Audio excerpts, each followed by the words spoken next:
gonna do with all that junk inside that trunk? I'ma get you drunk, get you love drunk off my hump. Social media is killing me.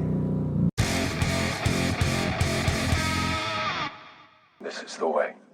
Hey everyone, welcome back to the channel. My name is Brett. We make the motorcycle videos and motorcycle vlogs here on the YouTube. Yeah, social media. I've been a little addicted to those Instagram Reels, which I think are a lot of people's TikToks that they just repost over there. And I'm ashamed to admit, I find myself scrolling through them when I am bored, and I watch more than I need to watch.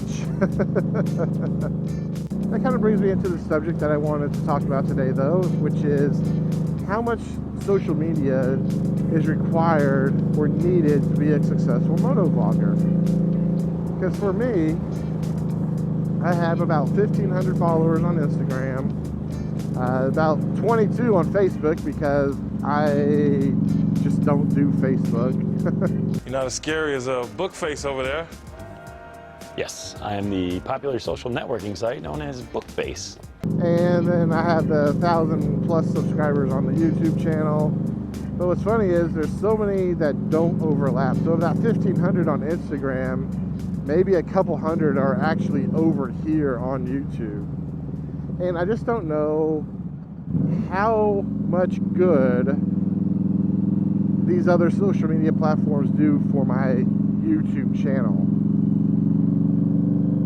Granted, lately I have not been doing nearly as much on those channels because I haven't been getting out and taking pictures of the motorcycle, which is what it's really built for. I hated to always use Instagram as just like a advertising platform for YouTube because it's not really the most kind of compatible thing. You can post a link inside the description, but you can't click on it type of thing. Or if you could tell them to click on your bio, then your bio takes them to the channel. It's just a lot of steps. And I just don't know if I need to focus too much on Instagram. Now, Instagram is great, don't get me wrong. But I feel like I should just not be using it to try to grow a YouTube channel. I don't know how better to grow the YouTube channel other than to keep doing what I'm doing, which is hopefully posting decently good content. I don't know if it's decent. You guys seem to think it's okay. Right. But again, I just don't want to post saying I dropped a new video. Because again, if you are subscribed to my channel and you're on YouTube at all anyway, you're most likely going to check out the video or at least see the thumbnail. Because even if you're, as long as you're on YouTube, you're going to at least see the thumbnail if you're subscribed to me. So I don't know how much good it does posting that thumbnail over on Instagram. I've done it, other people do it, but I would like to know the metric that's tied to it as far as what the actual result is.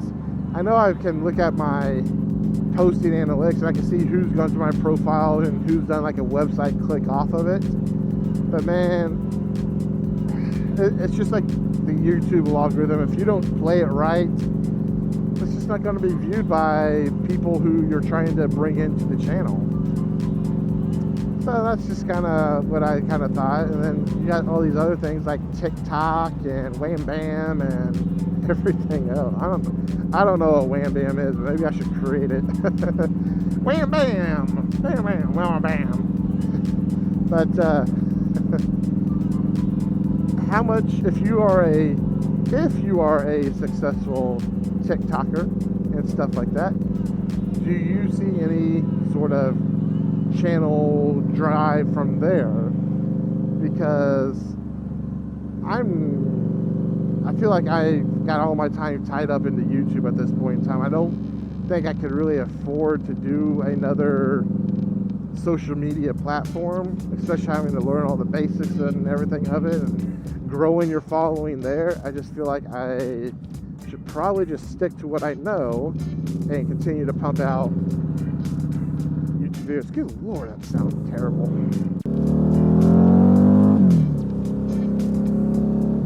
With that being said, Again, more of a discussionary type video. I've been making a couple of these that I just want to kind of get my viewer feedback on as far as what they think of things. And as always, though, I will catch everyone on the next dark side, because this is the way. Thanks for listening to me. Ciao, for seeing ya. Later.